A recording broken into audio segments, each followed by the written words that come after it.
1970 saw brilliant progress by America in the allied fields of science and defense.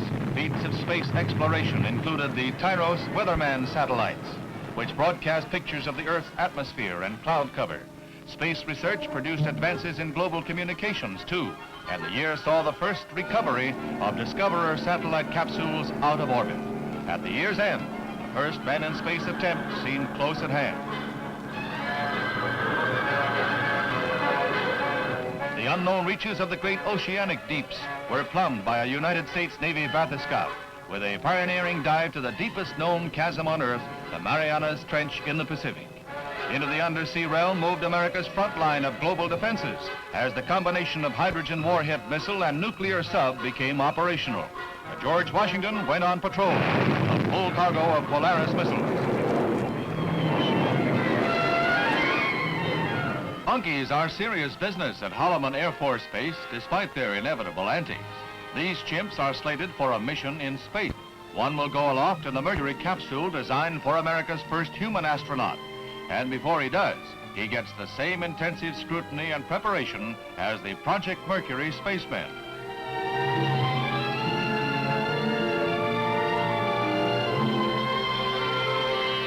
The chimp will provide unique and invaluable medical information before a man risks his life, as well as actually testing the capsule's life support, escape, and other systems as they operate in space.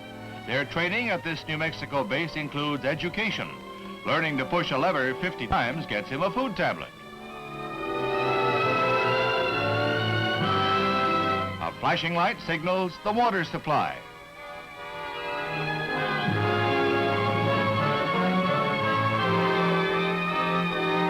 Here's a more complicated operation. 3 levers to operate.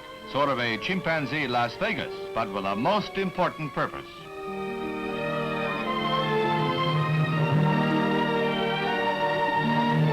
He masters the combination and gets his reward.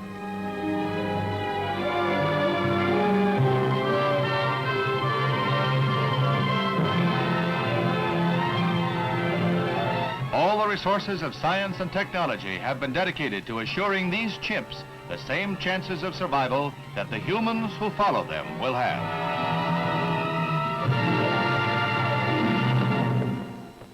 At Cape Canaveral, the Redstone rocket stands ready to carry aloft a chimpanzee in the final test of the Mercury space capsule before a manned flight into the void.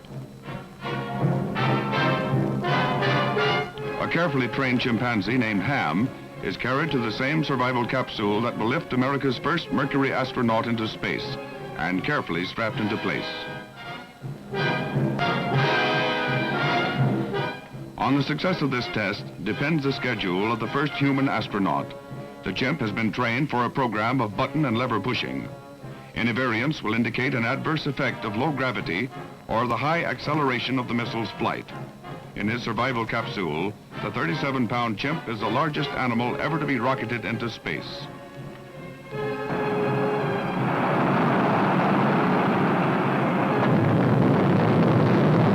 The Redstone rocket goes aloft carrying the first astronaut in the $400 million Project Mercury Man in Space program.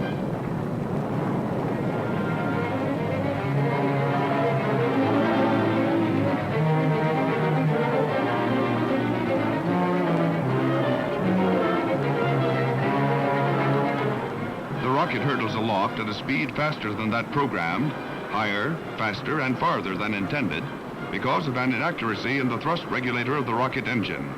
More than 150 miles above Earth, the chimpanzee's space capsule reaches its maximum height. The firing of the rocket booster gives the capsule even more velocity than intended.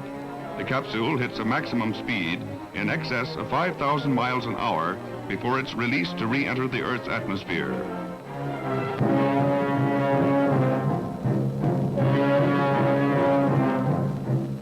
"420 miles downrange from Cape Canaveral, the capsule descends into the Caribbean, where Navy vessels converge on the capsule. The Astro-Chimp's ride came in the same week.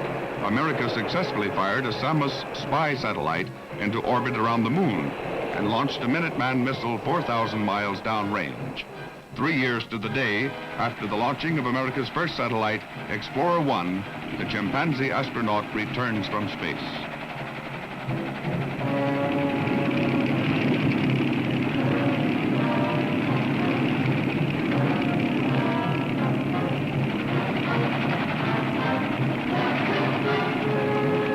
Despite the intensive monitoring of the flight by every scientific device available, until the capsule was recovered and Ham the chimp actually examined, there could be no certainty as to the effect of his journey into space. But the happy reactions of the first space voyager are a good omen for the first venture by man.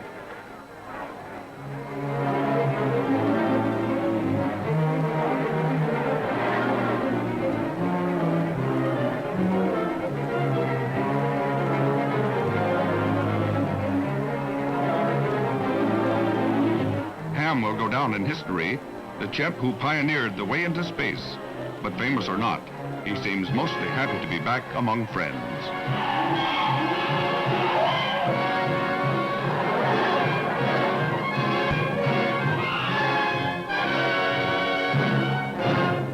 At Cape Canaveral, an Atlas rocket is poised to carry aloft a man in space capsule to test the vehicle's ultimate capabilities.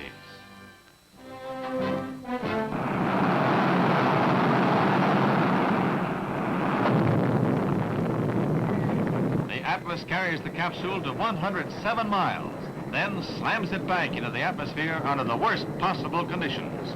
A similar capsule carried Ham, the Astro chimp, even higher, and most likely will carry America's first human astronaut into orbit. It is retrieved by helicopter and brought back for an examination which indicates, even under this grueling test, that a human passenger would have survived, despite forces 16.5 times that of gravity and exterior temperatures enough to have vaporized iron. It's a major stride forward in America's program to put a man into space. Immediately afterward, the 7 astronauts trained for Project Mercury and shown in these earlier scenes were screened down to 3, one of whom will make the first flight into space. From an undisclosed launching site in the Soviet Union, a multi-stage rocket takes off, successfully launching a man into space. An historic achievement and a victory for the Soviet in the race to achieve the first manned space flight. These sequences graphically show the path of the Russian cosmonaut, Major Yuri Gagarin, on his single spin around the Earth. A 108-minute flight at more than 17,000 miles an hour.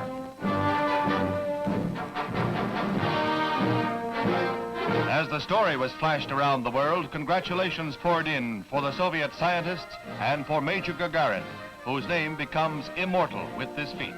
In Washington, President Kennedy, who had earlier sent praise for the Soviets' outstanding technical achievement, told Americans that the United States would not match Soviet capabilities in space for some time. He went on to place the historic event in clear perspective.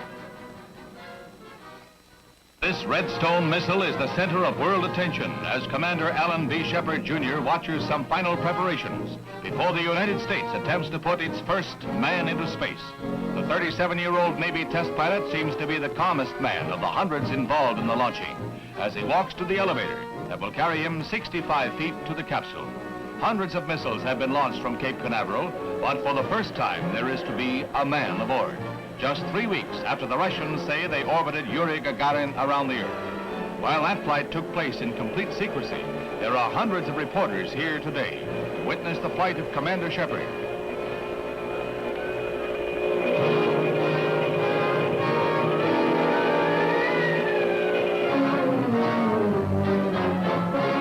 He gives the capsule a once-over with a test pilot's keen eye and gives a reassuring pat to standby astronaut Lieutenant Colonel John Glenn. It's his moment of destiny as he moves forward to the entry platform. It's 6:20 a.m., more than 3 hours to launching time, as his protective boots are removed and he prepares to take his place on the contoured couch in the capsule.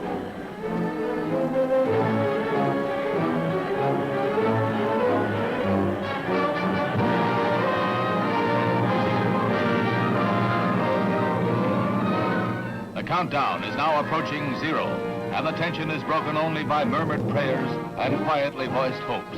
2 years of work, tests, and more work are climaxed with 0.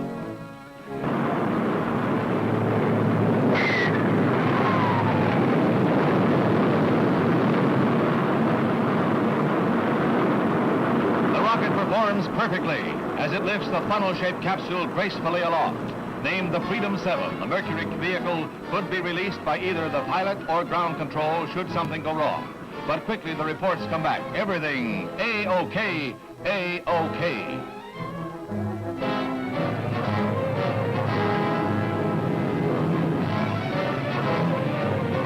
Burned-out Redstone separates and weightlessness begins for Shepard as the escape tower is jettisoned and he reaches his top altitude of 115 miles. As he contacts the base, special cameras record his reactions, something the Russians either failed to accomplish or failed to reveal. He now takes over operation of the pitch and roll of the capsule, thus becoming the first man to pilot a space vehicle. Fiberglass absorbs heat as he faces backwards on re-entry into the Earth's atmosphere. He then fires the retro rockets that slow the capsule's downward fall. At all times, he is in contact with ground bases. And 302 miles from takeoff, the space vehicle drops to the sea, where helicopters from the carrier Lake Champlain are poised for recovery. These remarkable pictures show Commander Shepard crawling from the Freedom 7 as the sling from the aircraft is maneuvered within his reach. It's clear he suffered no ill effects, though he endured a gravitational pull that made his weight seem like 1,600 pounds.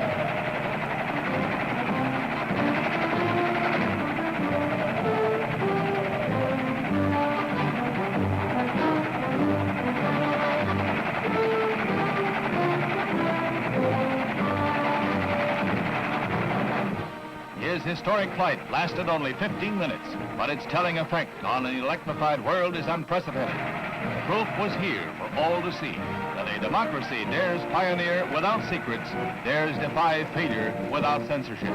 The capsule carried more than Commander Shepard along. It carried the bright banner of freedom.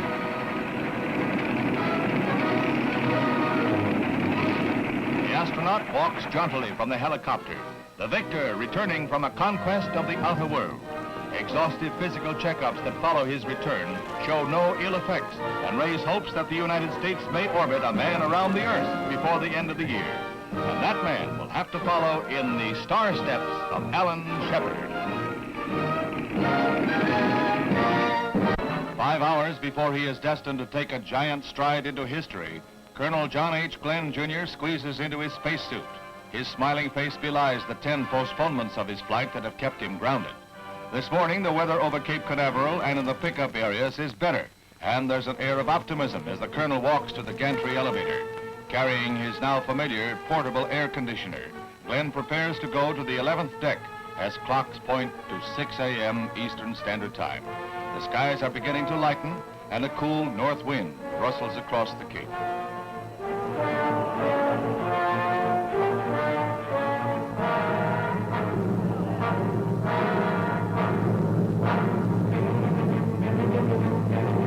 The colonel's date with destiny comes 10 months after the Russians claimed an orbital flight by Yuri Gagarin, and less than a year after Alan Shepard blazed a suborbital trail for the U.S. This is the climax of 3 years of training. This is the moment when the eyes of the world turn to Cape Canaveral. The Russian orbits were in a thick fog of secrecy. The United States stands or falls in the white-hot glare of worldwide publicity. In the capsule atop the Atlas missile, the colonel will be strapped to a contoured couch. Once in flight, the Mercury will be tilted so that the astronaut will ride backwards. The seconds tick off as his rendezvous with space approaches. The hatch cover causes a slight delay when a defective bolt is discovered. Then, millions are moved to silent prayer.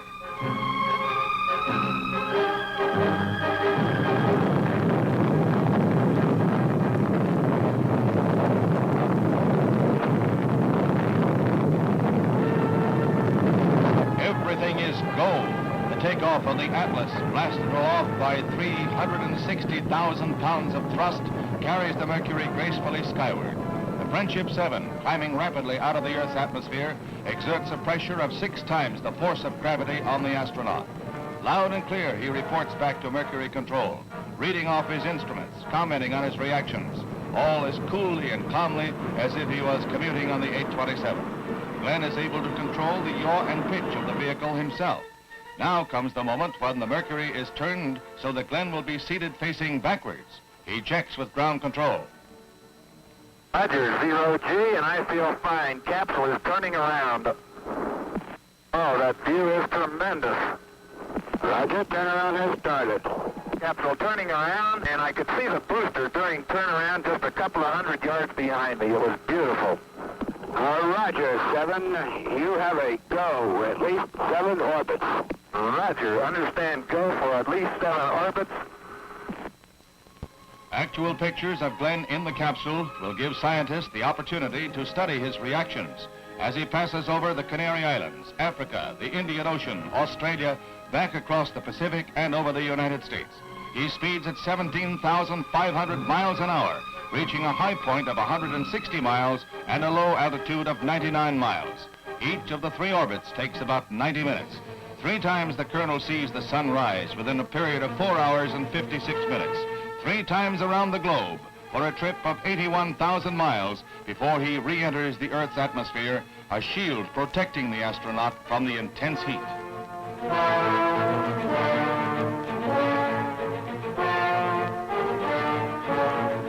The carrier Randolph is the command ship in the pickup area, but Glenn, instructed not to jettison his retro rockets, lands short of the carrier. Ground instruments indicated his heat shield was loose, and he was instructed to hold onto his rocket bank to help hold the shield in place. Right at hand, however, is the destroyer Noah, and she speeds to the capsule to take the vehicle and pilot aboard. Despite a few shaky moments among ground control personnel, Glenn is down, hale and hearty.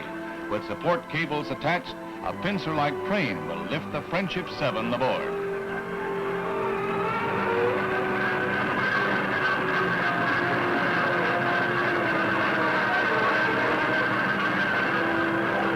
End of a saga. The now famous Friendship 7 is safely lashed to the deck of the destroyer, and the crew prepares to help Glenn from the capsule.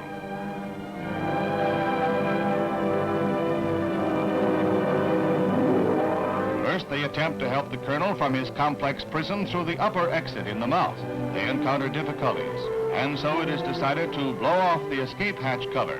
First glimpse of the conquering hero, Colonel John H. Glenn. He left his footprints among the stars. He has a grin as wide as the path he blazed as he rests briefly before being flown to the carrier Randolph by helicopter. He is lifted aboard in a maneuver that looks more dangerous than the flight itself.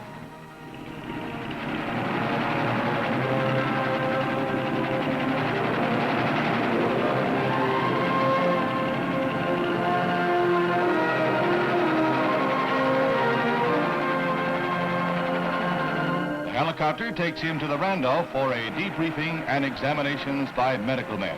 The copter no sooner touches down on deck than Glenn gets a preview of the congratulations that are still to come.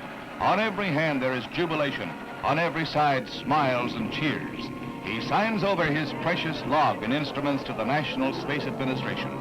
From here he goes to Grand Turk Island for further rest before the deluge. A deluge of honors a proud country waits to bestow on a brave man.